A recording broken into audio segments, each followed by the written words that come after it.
I am so excited. We have Marcia here, and she is going to be sharing all about brand building success for SLPs. And I think Marcia has done a really great job of building her brand, Pediatric Speech Stars. Marcia, thank you so much for coming today. Thank you so much for having me. It's such an honor. Well, here's our agenda for today. We're going to start with introductions and backgrounds first. Then we're going to talk about the positive impacts of creating a cohesive brand and how that affects your practice. Then we'll talk about having a personal brand versus a practice brand. I'm very interested in that topic. And then social media ethical guidelines for therapists in private practice. I know that that can be a touchy subject a lot of the times. The do's and don'ts when starting a private practice, and then we'll finish up with some references and closing remarks. Marcia, do you want to go ahead and introduce yourself first? Sure. Hi, guys. I am Marcia Church. I've been a licensed SLP since 2008. I've traveled all over the country and working in a variety of settings. I am now settled out of Dallas, Texas. I'm a mom of two and a wife. And I decided when the pandemic was happening to start my practice. So here I am. I am the owner of Pediatric Speech Stars and also Speech Stars Branding, which is a marketing resource shop that features diverse modern SLP stock photos in addition to resources for private practice owners just starting out. And I share all the things on my Instagram page, which is Marcia Church SLP. Amazing. Well, what made you just decide, like, I'm going to start a business during COVID? Well, it was very against my plan. So, Okay. mom used to tell me when you tell God you have a plan, he laughs. Well, that kind of what happened. My was one, and she was born 2 days before the pandemic. And my whole plan was to be a stay-at-home mom until my children were in kindergarten. Obviously, my daughter's 3 now, so that didn't work. But a former colleague of mine had reached out for an evaluation in that March of 2021. And so that's when I was like, you know what? Okay, I do have to get out of this house. And I realized that some fulfillment was missing with not being in my career anymore, and taking 4 years off. So I jumped back in very slowly. And then I launched my website in 2022. So we'll discuss more about that. Amazing. I didn't realize our daughters are the same age, Yeah. also born during, 2020. Yes. Traumatic times. Amazing. Well, my name is Benita Litvak. I go by she, her. I love AAC and literacy, and I've had the opportunity to present at some local and national conferences. I became an NLA trained clinician in 2023, which, if we're talking about private practice, has been a really great referral source for my private practice. And I enjoy taking tennis lessons lately. Hopefully, this is very new, making specialty lattes at home, and making Cricut designs for friends and family. Which were so adorable at Asha. So Oh, thank you. That actually came out of necessity. The designs at Asher were ones that were made by a company, but when I got back and we decided to then offer it to the public, the person that originally did it for me said that they didn't have the time to do it with such a quick turnaround, like before the holidays. And I was like, well, I have a Cricut. I hate my Cricut. I haven't used it in 3 years, but I think I can do this. And yeah, it was a fun learning process. yes, Not my passion, but fun. yes, good. I'm glad. Go ahead and share your financial disclosures, and I'll share mine. I have the following relevant financial disclosure. I am the owner of Speech Stars Branding and Pediatric Speech Stars. Amazing. And then I have ownership interest in Speechy Side Up LLC, Tassel Learning LLC. I am an affiliate for Simple Practice and Meaningful Speech, and I receive commission for any sales made with my code. And I am also a member of ASHA. As am I. All right, so by the end of this webinar today or presentation, however you're listening to this, we hope that you'll be able to describe the positive impacts on creating a cohesive brand and how that impacts your practice. We hope that you'll be able to identify 2 ways a personal brand differs from a practice brand. So do you, just to like stop here for a second, you have different social media accounts? Yes, Okay, I have lots. got it. Yes. And then we'll be able to list 3 social media ethical guidelines for therapists in private practice and describe 2 do's and don'ts when starting a private practice. Let's do it. All right, Marcia, what does it mean to be a brand? Okay, so what is a brand? When I first started out, I really just thought brand was a logo. Okay, guys, a brand is a lot more to unpack than just a logo. So from the American Marketing Association, the actual definition that they have is it's a name, term, design, symbol, or any other feature that identifies one's goods or services as distinct from other sellers. How you're setting yourself apart from your competition. And then we have brand marketing. So you have your whole brand, but then you also are going to say, what are you going to do with your brand and how are you going to market? And this is the approach used by companies such as us as private practitioners to promote and establish a brand in a market by creating a unique identity, values, and perceptions that are different from other people. And so what this does, it aims to connect emotionally with your consumers, whether you're targeting SLPs or parents for your private practice, that this is how you're going to drive sales and share through activities like marketing online. But you just need to remember that when you're branding your private practice, it needs to include everything your client experiences. And we call those touch points. I have a digital checklist that later I can provide to you all as a resource because we love checklists. But we want to make sure that your brand is cohesive across all touch points. So everything that a consumer is going to come into contact with, we need to ensure that you know who you're in network with or in connection with. That's a really good point. How early in the process do people need to be thinking about their brand? Okay, so this is a very important question. So I know some people just ease into it, but from my experience of establishing a brand at the beginning, that has opened doors of opportunities that would not have been available to me if I would have just like only done a little bit. And so when I say you're going to invest in it, that's when you have to shift your mindset from your clinician mindset to your business mindset to invest. And that is a very smart investment in today's digital age. I strongly stand by that you need to invest in branding as soon as you can. Because brand I is like the circle, right? So if you start with Yeah. we're going to talk about the next stages. But yes, as we're going to talk about how to do it, but if you can do the sooner, the better. I get that vibe from you because we had like a consultation call, and my private practice has been like I think a lot of SLPs, like word of mouth or from the meaningful speech registry. So I haven't had to do much marketing. In fact, I'm not really now I'm trying to take on more clients because I just got a rental space. But prior to that, I wasn't trying to take on more clients. So I just was kind of, letting it be.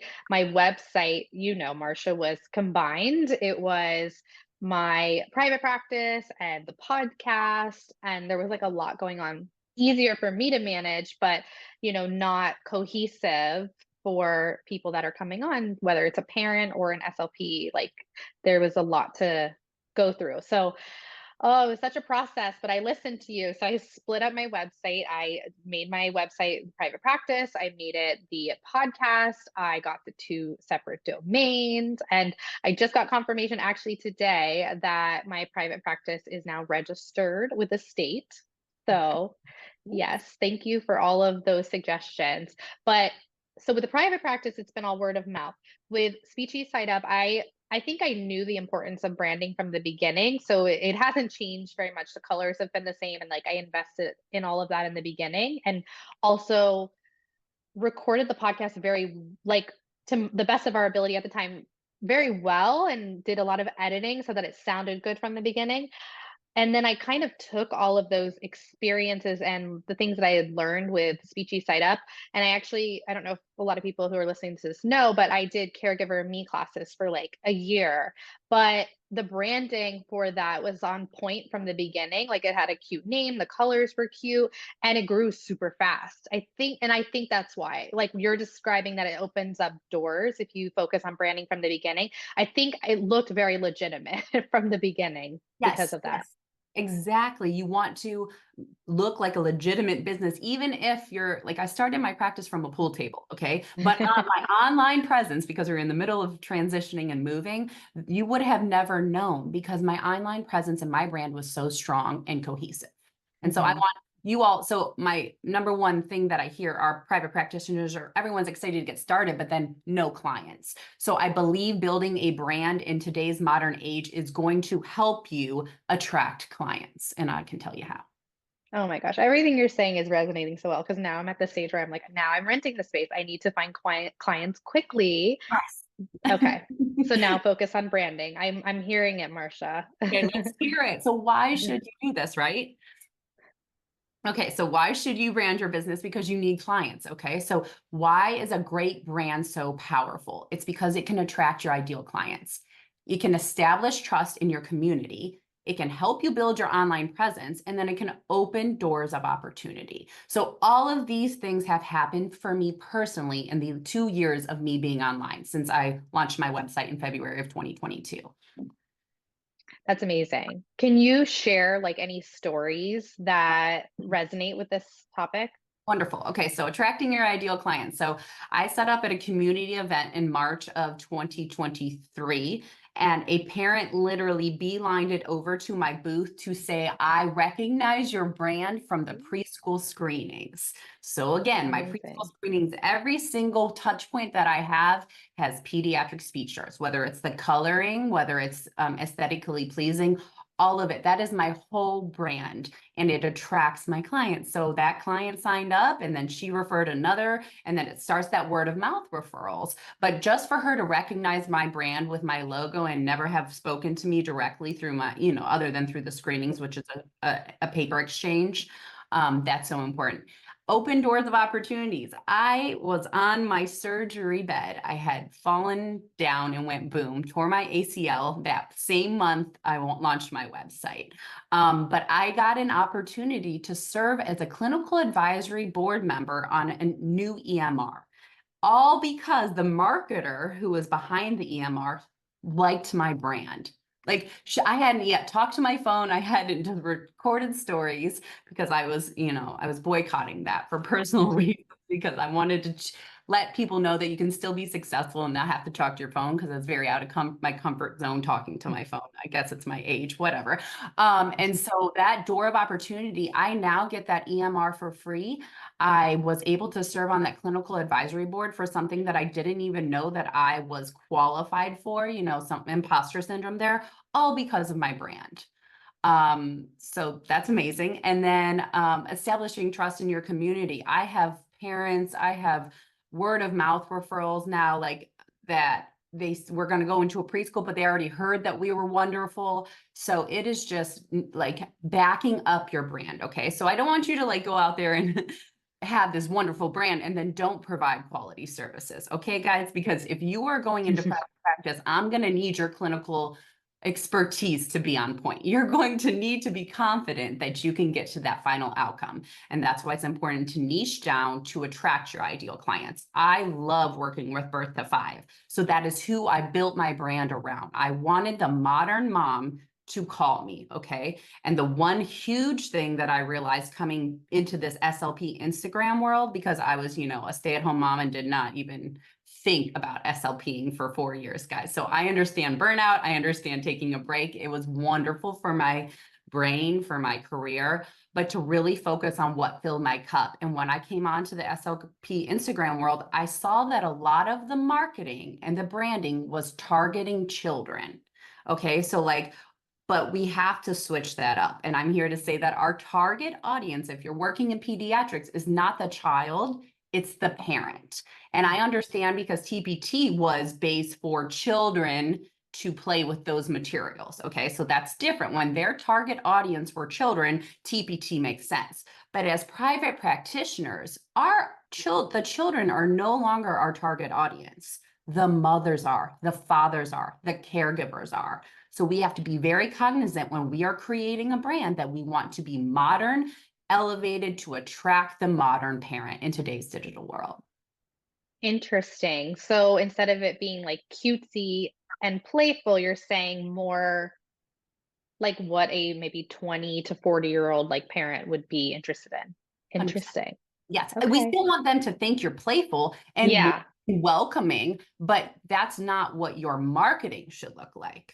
Amazing. Because I have Yeah, speech no, that's a stars great for point. fun. Yeah, I give out my speech star certificate. Like I tell them they're speech stars, like I'm using my brand and I'm rewarding them, but not for the parents. I want them to know that with my branding photos, with my headshots, that we are an elevated, legitimate business.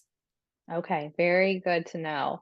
And then how does the establishing trust in your community relate to having a brand? Okay, so that's like the touch point, right? So when somebody touches your brand and has experience with you, then that is they're trusting you in your community. So I was offered to be in publications because my community trusts me and somebody had referred me to that publication. Again, opening more doors of opportunities, more referral sources. So you just never know who in your community is going to include you, even though you're a speech therapist. Like you have to think outside of the box. You are now a business owner. So you want to function like a business, whether you sign up for your city, like they have business associations that are free per each city or state you're in, or if you just network with other like-minded professionals that are not necessarily speech therapists, you're going to establish trust to become the go-to word of mouth referral.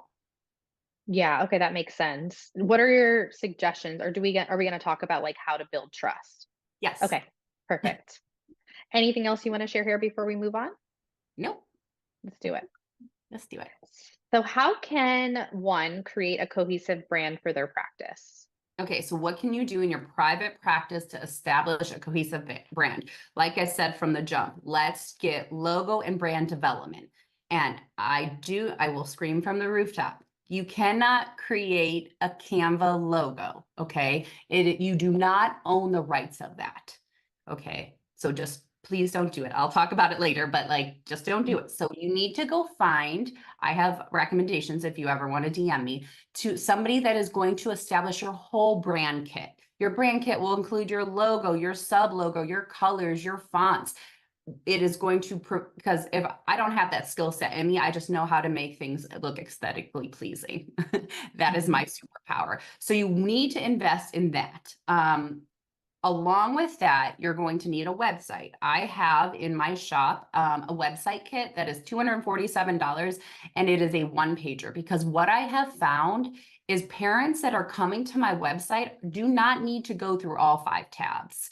It really is their attention span is this big. Well, if you're listening, it's very small, right? Like our attention span. So we need to grab their attention and grab it quickly. How we do that is download, it says Google Business Profile. You need to be Googleable. You need to come up, and your brand photos also need to be in your Google Business Profile because we're acting it like that's your storefront.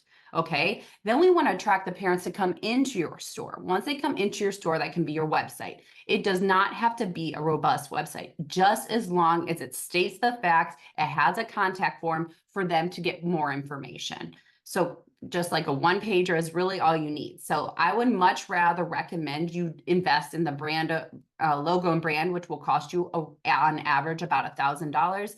And I paid $3,000 alone for my website. So my website template will give you a place to have a Google business profile that's only like $247. So that is my way to try to help SLPs elevate their brand, but affordable, in an affordable option.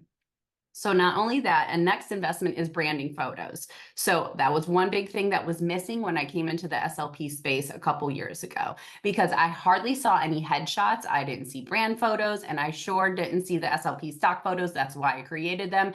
They were not diverse in a field that is predominantly white. I needed to help do my part or my action to increase diversity and representation, as I am the mother of 2 biracial children. So having said that, I suggest you guys at least get headshots. You can always purchase SLP stock photos now that that's an option. Mhm. And they are very aesthetically pleasing, but you need to be a professional to be judged as a legitimate business. Again, to attract more clients. If you are in the game where I know there's other women that have been doing this for a long time and they just want a couple kids on the side, that's fine. But this is for the private practitioner who is setting out to either establish a lifestyle practice, consistent referrals, or they're looking to grow. This is an investment that I think you really need to consider.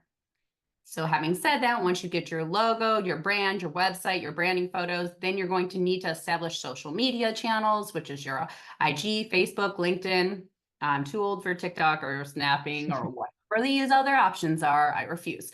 Okay. And then email signature is also so important. I could scream from the rooftops. I use Stamp. Have you ever heard of that? No, what is Okay. it?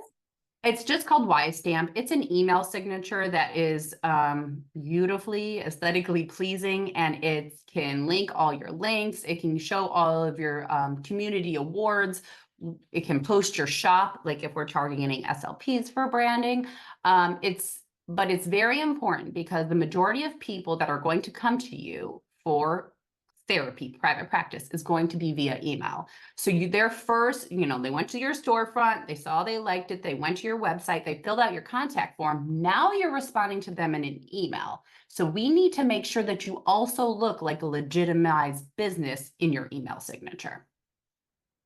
I feel like you are targeting me right now. I'm curious, anybody that's like watching or listening to this, especially if you're live, can you put in the chat if you have like a nice email signature right now, if you've used YStamp before, or if you are just like have your name signature. Maybe we'll feel people like help people feel less alone. But these are great tips. Like I'm excited to explore this and try it. I just feel like there's a lot, at least in my particular case right now, there's a lot to do. Yeah, But that's it's why like I good, right? To do it from the beginning because then you don't have to do it again. I've never had to touch my brand, and my brand is working for me. Yeah. Like, I think that's what is so important, because at the beginning, when I had the time, because you have multiple things you're juggling, but when Mhm. I started my practice, I had the time to do that because we didn't have, 40 visits a week. I wasn't planning presentations. I wasn't, doing all of these things to build my practice, working with insurance and billing and everything. So that was the time that I invested in brand building, and now my brand is working for me. It's amazing. It's so true though, because the Speechy Side Up brand, I like didn't have to change it until 5 years. That actually brings me to my next question. How often should you get headshots redone? Okay, honestly, my brand is working for me. So my children were little when I had them in my branding photo, littler, and I only had 40 photos from that, and I'm not redoing them anytime soon for my private practice. Nope. Like now I have a branding photo shoot in March, because my personal brand, I need photos now to represent what my personal brand is for my SLP like target Mhm. audience. But once you get good ones, you will not need to redo them, guys. Like, it is done and said. If it does the job, it will do it well. It will attract your ideal client, and that's all we need it for. Okay.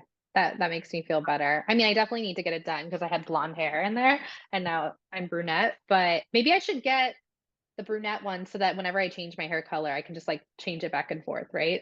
Whatever you work, yes, like whatever you do. But if you have a good branding photographer, it is not all just headshots. It should be flat lays. It should be you doing the service that Mhm. you're trying to sell from a marketing standpoint. That's why it's very important not to go to your family photographer, to ensure, like, to do your research on finding a branding photographer based on their profile or their portfolio on Instagram. What's a good price range? Because I know it varies quite a bit. Yeah, I can't say, because I asked that question before I launched my stock photos, but they were anywhere from 700 to 2,000, 3,000. Mhm. Pretty pricey. I paid 700 for 40 back then, like in Okay. two. Mhm. Yeah, I know some people, like you said, will be in the thousands and then some will be on like the lower end. Yeah, and there's a Uh, lot, and even with AI, guys, you can get creative with it, yeah. but I just know how much the branding photos have worked for my practice. And even when you're doing like online, those journals that ask you to do interviews, they ask for branding photos. Like, you always just need to have them on hand, so that, like, for today, you asked me for a photo, I had it, Mhm. and so as a business owner, it's very important to have this in your toolkit. Yeah. No, it Oh, makes sense. and the Canva brand kit. So once you get all of these things that I recommended for your cohesive brand, you're going to put it all into Canva. So your colors, your fonts, and then your photos. So it will make you one step easier of when you're creating your digital marketing tools. Yeah, that's a great tip. Um, and then do you want to talk about the Google business profile here or are we going to talk about later? No, we can talk about now. Okay, so Okay. it's important. I just did a Google business profile on my Instagram because I have never paid $1 in Google ads, but I have received over 50% of 200 referrals from Google. And how I did that is because I invested in a virtual address because I want this for multiple reasons. Again, to look like a legitimized business, safety and security, and I don't want my house coming up on Google. So I invested in that, and I was able to do local SEO optimization, which is through Fiverr or Upwork. It was $100, and they help you ding the local SEO around you. And then I prioritize getting Google reviews from every single client that we discharge, because I know the quality of care that we're giving, and they always want to help. Like, they want to give me a gift, or they want to give something to show their appreciation. And my response is, a Google business review is all I need from you. And I mean that when I say that. So we're almost to 50, and that has been so game changing for referrals. Parents aren't even going to click on my website anymore because they're reading the reviews, they're meaningful, they're high quality, high quantity, and then they're calling to book an eval. So I will stand on this soapbox of how important Google Business Profile is because it's free. Yeah, no, great point. So what is your process for getting the reviews? Like So timeline, how do you ask?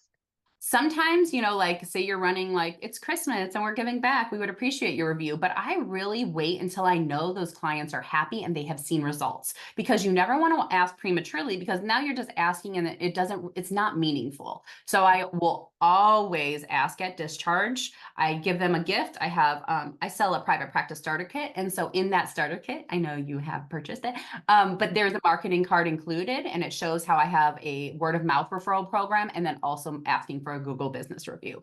If at that point they don't do it, I will then do a follow-up email. If they do not do the follow-up email, I will send a text, and I have always gotten them. Okay. Yeah, so it's good, like just staying on top of it. Yeah, and I have like Yeah. a little list of reviews I still need to obtain, and I will give them some time, but I'm going to get that because I have worked hard to accomplish my goal, and as of you should. It is not, I know therapists are like, well, they just won't, I feel bad. Like, no, no, no, no, we're going to cut this feeling bad. This is a business. You have done a service, you've done it well, you have changed lives.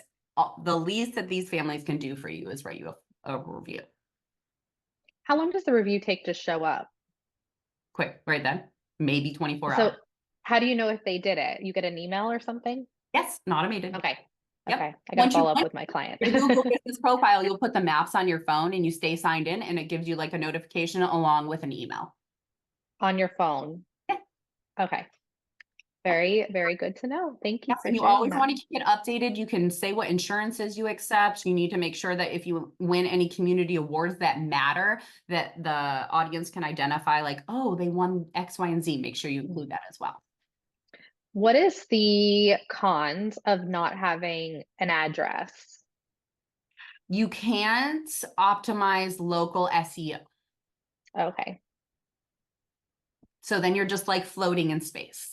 Not able to be like the top. When you type in speech therapy, it's going to be hard to optimize unless you're blogging, unless you're doing something that takes a lot of time. And I am not a blogger. I am never going to blog. I absolutely refuse. So I was trying to find a way around how to get parents to type in speech therapy, and I come up without blogging. And this is my solution. Very good to know. Yeah, like how do you know if the person on Fiverr did a good job? You'll wait. So it's like a 2 to 4 week turnaround when you're typing it in, but I'm constantly checking speech therapy. And if I come up, and then I go like down the street or like in the city next to me, and then I type it in to see if it's working.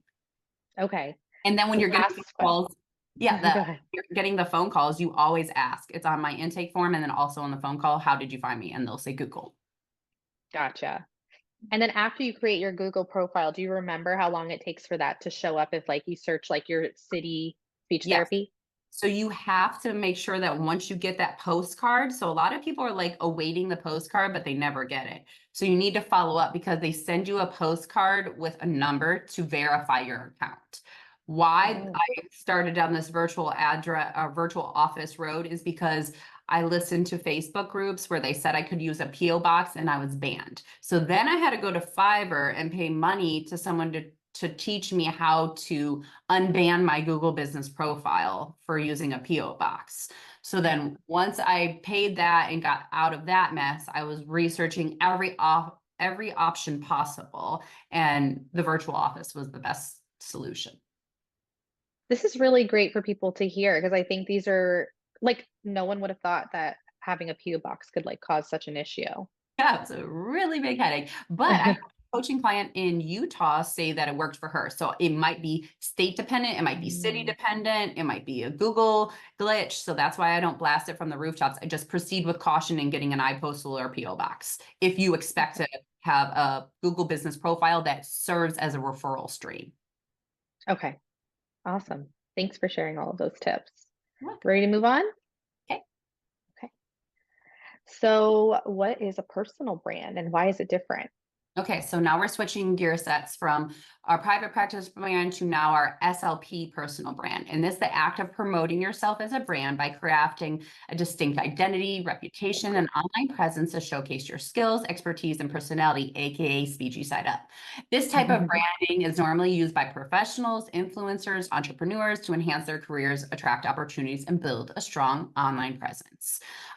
So great examples in this SLP entrepreneurial space of personal private practice brands is Sensory SLP. So Jessie Ginsburg, she teaches, she has her personal brand, and her target audience are SLPs, but she also has a private practice that she has an Instagram page for that she is, she has employees and therapists that are working for that brand. So that's how she separated both on Instagram or social media. Same thing for entrepreneurial SLP. She specializes in insurance, Anisha Frazier, but she also has a private practice brand. Well, here I come, and I also have a personal brand that I have established, and I have done this because I started out as my private practice brand, but it grew so much that my target audience was never mothers because all the SLPs started following me. And that is why I wanted to present on this topic today because nobody has done it yet. But we need to really think about who we are talking to. Okay, so if you are talking to parents, you need a private practice brand, right? But if you are talking to SLPs, if you are selling to SLPs, if you are teaching SLPs, it needs to be on a personal brand page. You can add the SLP after your name. That's why I did that. Because I have also done 2 trademarks for Speech Stars branding, which is my shop, and my pediatric Speech Stars. So I have to hold those tags on all social channels that I'm engaged in order to hold that trademark. So that was one of the requirements when I filed trademark for Speech Stars branding, but I am more than just Speech Stars branding at this point, and I wanted to establish a personal brand so people know me as a lifestyle practice, as the one I have marketing and branding resources for you, and just who I am as a professional and in my networking communities. Awesome. So So, that is would you recommend that like they align those 2 businesses or, like, have them kind of parallel? So, for instance, like, I know Sensory SLP, like, probably changed her personal brand and had her practice one maybe before, so the names, like, don't align. But let's just say, like, in, a magical scenario or an imaginary scenario that, like, Sensory SLP started first with her personal brand and then started a private practice, and maybe it was called the Sensory Speech Center. Like, would that work, or do you not recommend that? I would still have a sensory speech center IG page. Okay, yeah, yeah. That makes Because sense. But the big thing here is like, why is this important in today's digital area is because your target audience. So I've actually gotten feedback from parents who she's a social media expert. And so she's helping speech therapists, but she saw a huge problem when everybody went to ASHA from their private practice pages sharing ASHA.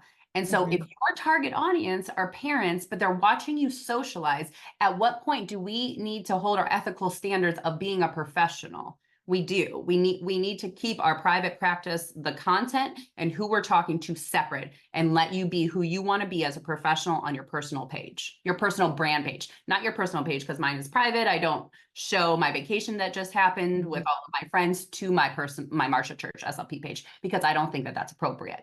You can also have a close friends on your personal professional page, and allow a little bit more insight to establish relationships with, but it's just something very important that I think needs to be discussed. Well, what do you do when they're both public? Like, how do you control for that? That's what I'm saying. So that's fine. But if you wanted like your personal page, like say yours, you could do a close friends, so that like if you're doing something that you feel is like having a really good time, or you're at a party, or you're at a networking event, and you wanted to just like let loose and be yourself, like your true self, then you could create a close friends on Mhm. your speechy side up, where those SLPs that are in your immediate circle can see, can share, can relate to you, but not Gotcha. necessarily everybody in the world that could Google speechy side up at networking event. Yeah. No, I totally get that. I think, like, when you do social media for a long time, you start to if you actually start to get it and who you're connecting with, you really try to separate those things, and you try to know exactly who your audience is. You have, like, an avatar for that person, that's who you're speaking to. I remember I'd have some like, when Reels became really popular, a Reel might have gone, like, gotten really popular, and I would have some parents come on and be like, "This is too fast for me. I don't understand what this means or that means," and I was like, well, respectfully, this is for professionals. But if you want to know more, I'd be happy to explain in my DMs, or I can refer you to these, like, practice brands. Yes, I don't know if that exactly. was the right thing to do, but that's what happened. Yeah, but that's what I'm saying. And so what's happening, it happened to me too. I started a private practice brand, but it turned into a personal brand, and I needed to separate it. So that's why I just wanted to bring it to light that if you are currently having a private practice page, but you want to start to niche down in something that eventually you can sell or market, or, have a course or whatever it is that you want to do as a side hustle, it's time.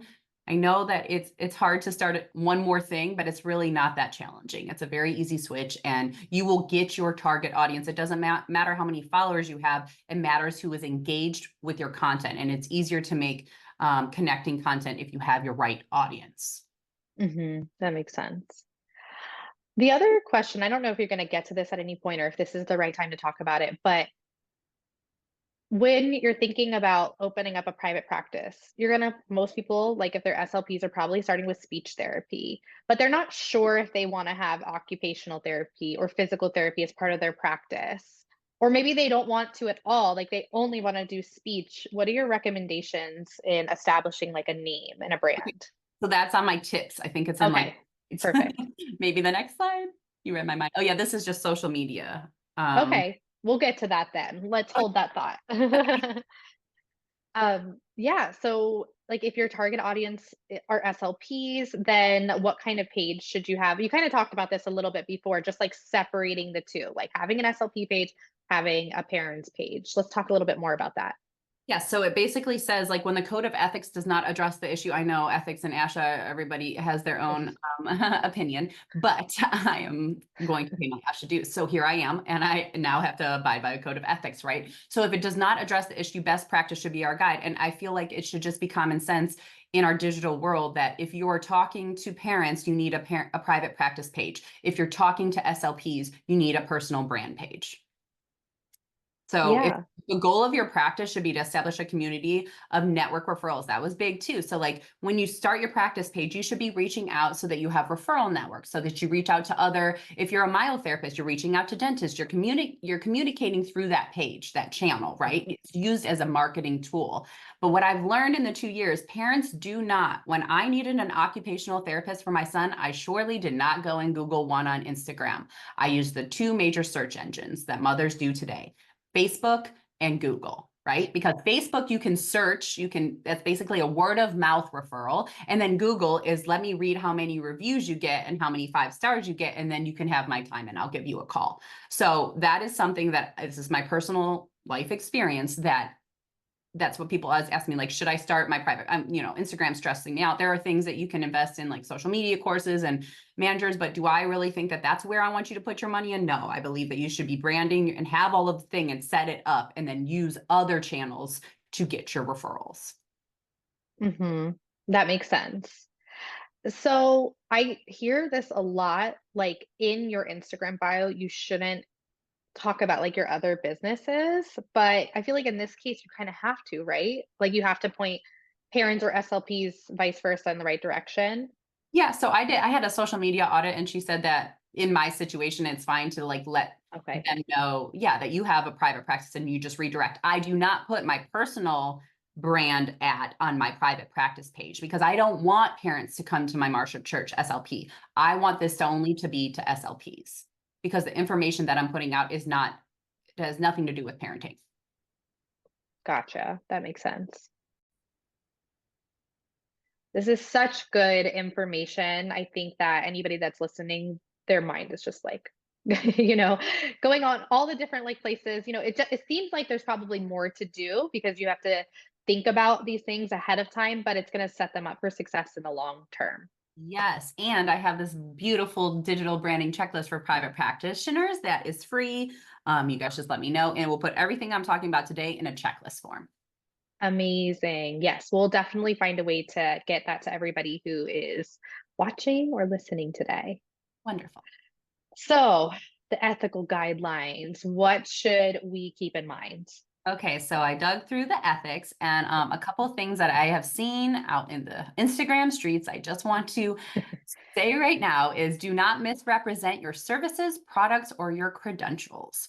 Do not promote to cure stuttering or cure clients. Do not use inflammatory statements such as I am the best. You get amazing results when you step in my door.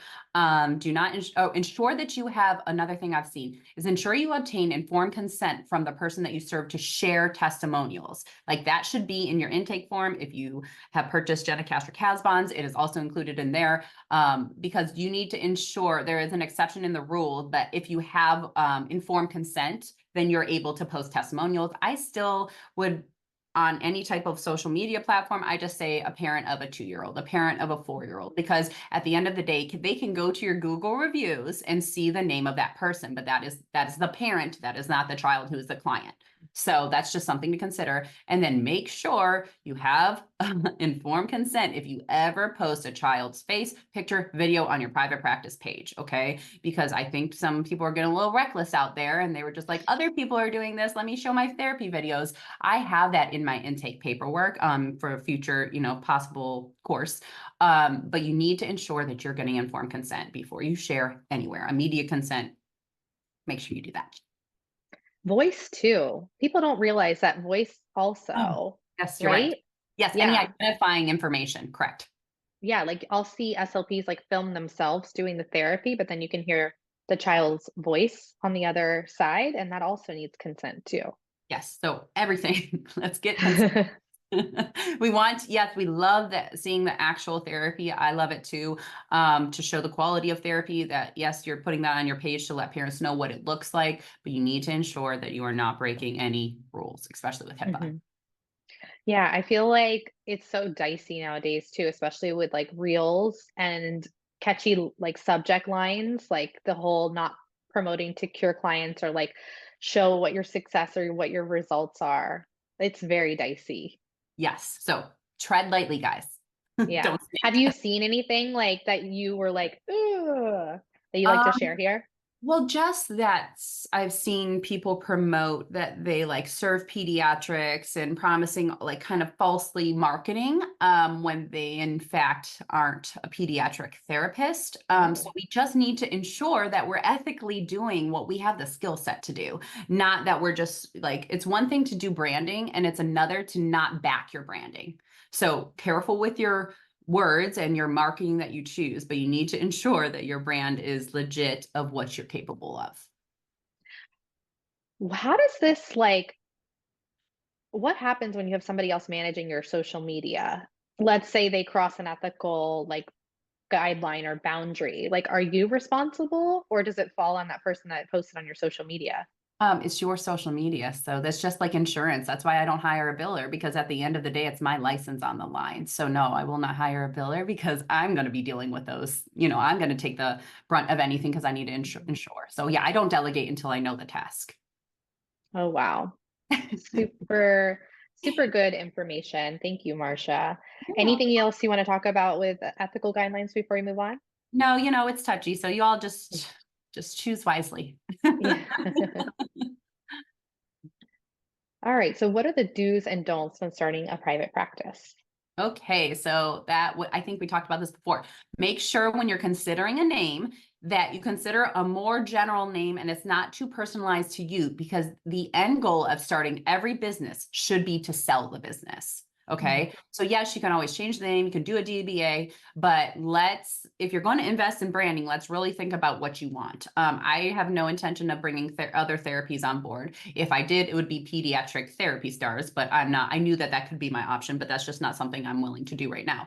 But make sure that you consider a name that is not too personalized to yourself, and you run a state and federal trademark before investing in your brand development.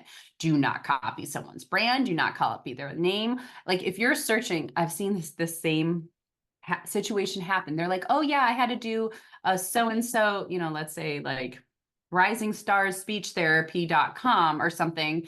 But it was taken, so I just had to do a .org. Guys, if it was taken, there's a chance that somebody else has trademarked that. What happens if you do something that somebody has already done? You can get a cease and desist letter, and then you will have to rebrand.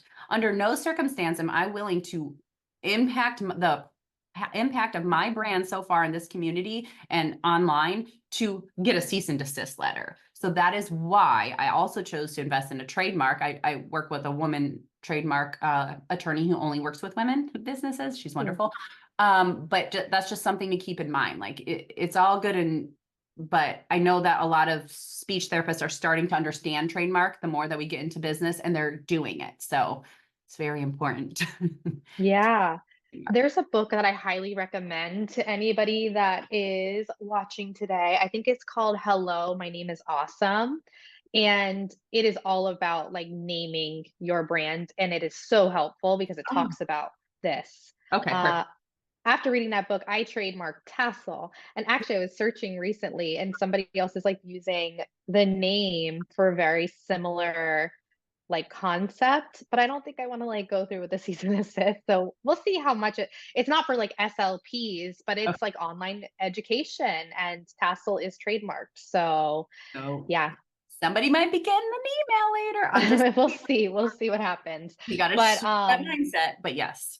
I need your contact for your trademark attorney. I have one who like helped with tassel, but I'd I'll tell like to everyone. maybe explore. Yeah, It's called Sprout Law on Instagram. Her name Sprout is Law. Nicole Sprout. Yes, she's wonderful. And Okay. the exact same thing happened to her. She'll tell you that story that she didn't trademark, and she got a cease and desist letter. So now this is what she does. It's what That's she does. amazing. She Yeah. teaches us. She makes the process so easy. It's someone I really recommend. It's very easy. Yeah, like, I know that you can go on so just, like, do they charge each time they, like, do the federal search, like, for any name? Well, yeah, so it's $59 for her federal search. Oh, that's not bad. And then you have to, and when you hire her, I believe I paid 1,300. It's either 1,300 or 1,500 for Mhm. her to do the whole trademark process for you. Okay, gotcha. Yeah, because I feel like, the one that I work with, it's like every name he checks, it's like 400 each time. Yes, and so I think that's what she does, and then Okay. her total at the end. Yeah, I think it's the same for everybody. There's like a website that does trademark searching too, and it can be $50, but, like, to do it the right way, you have to pay the 3.99. Yes, so that's why I Yeah. just heard the 59, because I trust her. She just done her Yeah. due diligence, and now she has done two trademarks for me, so I can co-sign on her. Yeah. Okay, awesome. That's great to know. I'll definitely check her out. Thanks for sharing that. You're So welcome. talk about the Canva logo. Yes, Why? you do not own a Canva logo. You don't own the stock photos on Canva. You cannot resell something that is a template in Canva. There is lots of copywriting and trademark infringement things going on. So just make sure. I know that somebody had paid for a logo from somebody that's offering a service, and then another logo popped up, and it was the exact same because a friend of mine had made it on Canva just as a bookmark, to hold it until she had invested in her brand. So I know it's happening. So anybody listening, I just don't want you to learn from the mistakes of others. So don't do that. So like Etsy logos. Is that okay or no? I will always ask the brand developer what program they're using, because you'll know Okay. if they're using Adobe or Procreate or whatever. You just need to ensure before you do your due diligence, as you would in anything. Make sure that you ask them what program they're going to develop your brand in, or your logo? If they say Canva, then you know. And you say, no, do that for free. And that's not what I need for a business logo and brand development. Right. Okay, great to know. Yeah. And What else then should we know? just like I said, do create a cohesive brand by carrying over all your logo colors, photos, and all the touch points. And in my digital branding checklist, I have exactly where you should be doing all that. Okay. Yep. So I have your one brand more. has been, I think okay, go ahead. one more do's and don'ts is the Oh, next. okay. The next page. Perfect. Yes. Okay. So do invest in branding photography. At the minimum, I say headshots and purchase SLP stock photos. I have 80 of them to choose from. I'll probably do another one this year. So if you ever have like, I need AAC, I need fluency, let me know. I'm accepting Yay. all orders. Do ensure you have your Google business profile optimized with reviews, branded photos, and updates. Do tell everyone you're starting a private practice. Like if you're going to get your hair done and dyed blonde tomorrow, make sure you tell the person that is touching your head that you have a private practice, because you never know. I have found clients everywhere, at play places, at coffee shops, like airplanes, like you just tell everybody that you are a business owner, and you never know who they're going to know that's going to need your service. I also recommend investing in a mentor. I have paid for Jenna Castron-Casbon's Grow program and Anisha Frazier's Billing and Coding SLP course. With that knowledge, I mean, it's amazing. And then do not start a private practice just because everyone is doing it.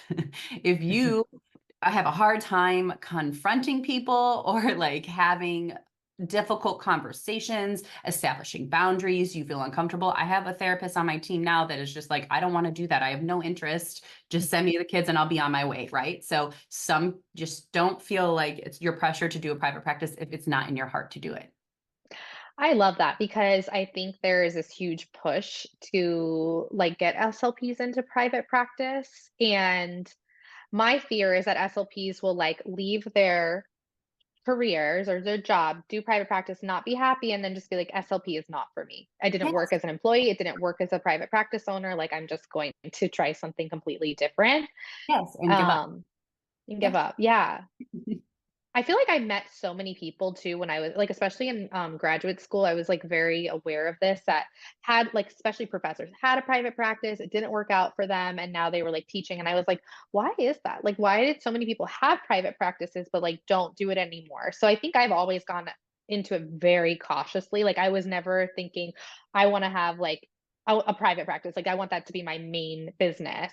And now, like, now the reason I'm going into it is because I know that I can like niche down more. And I've been doing like seeing these private clients on the side for like 4 or 5 years now. Mhm.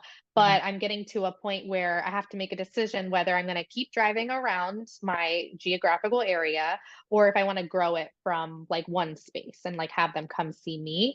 So that's like the route that I'm trying. And thankfully, the agreement that I got was monthly, like month to month. Oh, good. So like there's not this like huge commitment there either. Yes. Or like that pressure. A lot of this Right. pressure and social media, I would believe, like we were not around when social media and SLPing, like that was not a thing in my 20s. Like I didn't know what people's therapy materials look. I didn't know what people's therapy classrooms look like. Like I was just there doing me. And now in this society of worrying about like you're not enough and comparison and all of that is just, not something.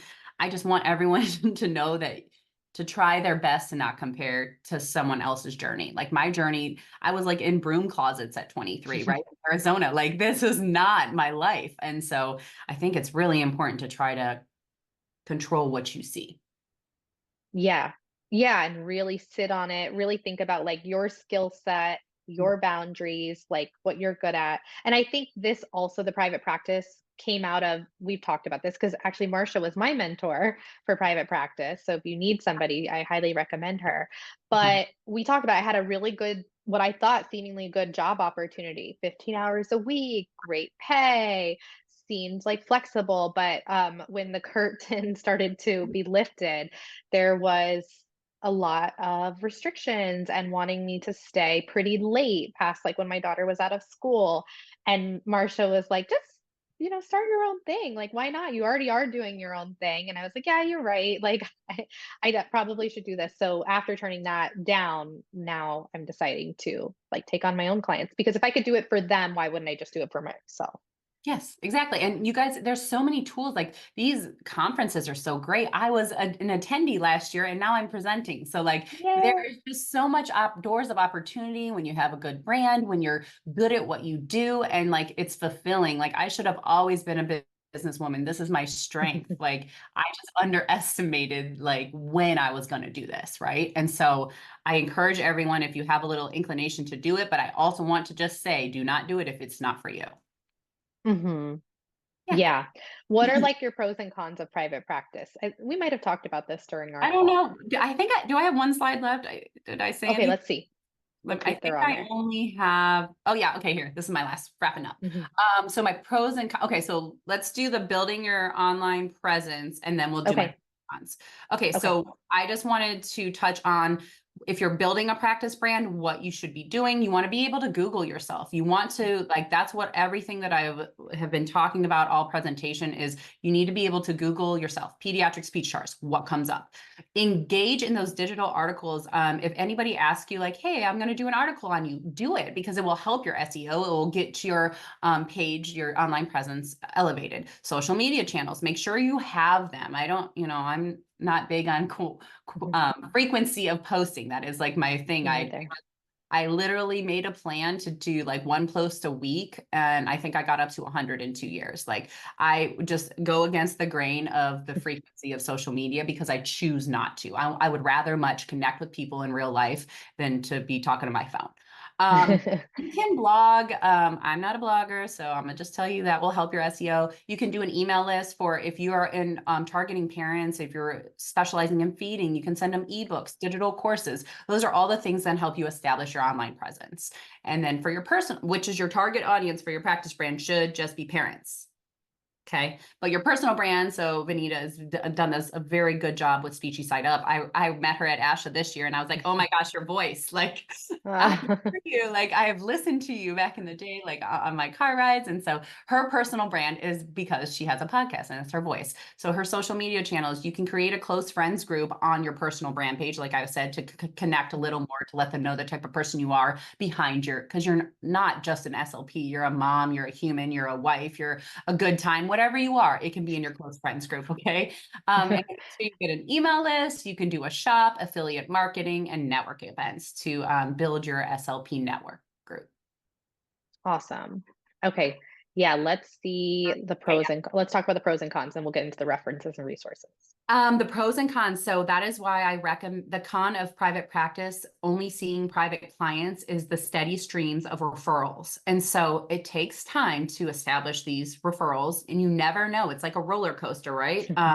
When the referrals come in all at once or they don't come at all, and so it's hard. And so if you were a single SLP on your own you need financial stability. So at that point is when I reach out to Elise Mitchell and she does contracting into school districts. At that time, that's smart to get government streams of income. So stacking streams is basically a requirement if you are on your own. I have the luxury of not having to do school contracts. I just want to do a lifestyle practice, which I only see kids on Mondays and Wednesdays from 8 to 3. And that's how I built it. But I also have had to onboard staff because I have more referrals than I can staff myself. And that is because I have established such a strong brand that people are coming and I need to staff these clients. I have more than what I need.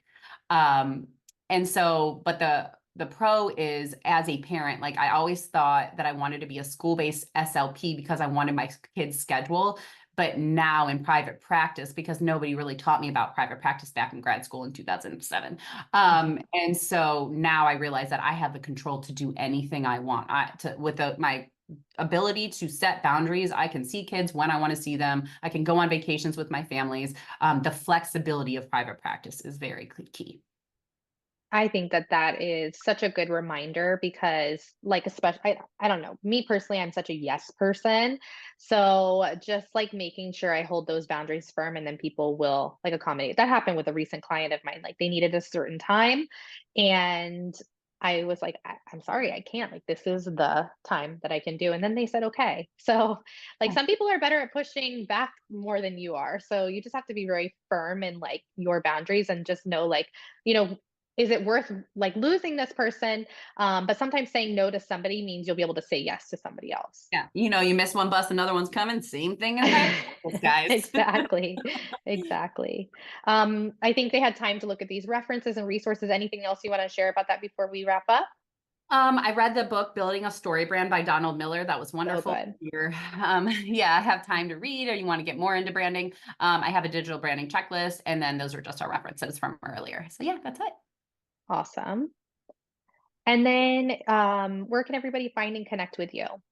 So Marcia Church SLP is now my personal brand page. And then if you need to email me, you can email me at branding@pediatricspeechstars and check out my shop. So I have stock photos. I have that website kit I discussed. I have a marketing kit that is basically helping private practitioners that haven't started.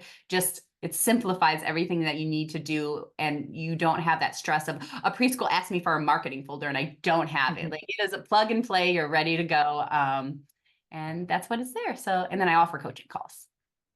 Amazing. Marcia, this has been incredible. You are doing such amazing work in the field and just like breaking it down for SLP. So thank you for today. Thank you so much, Vanita, and I'll talk to you soon.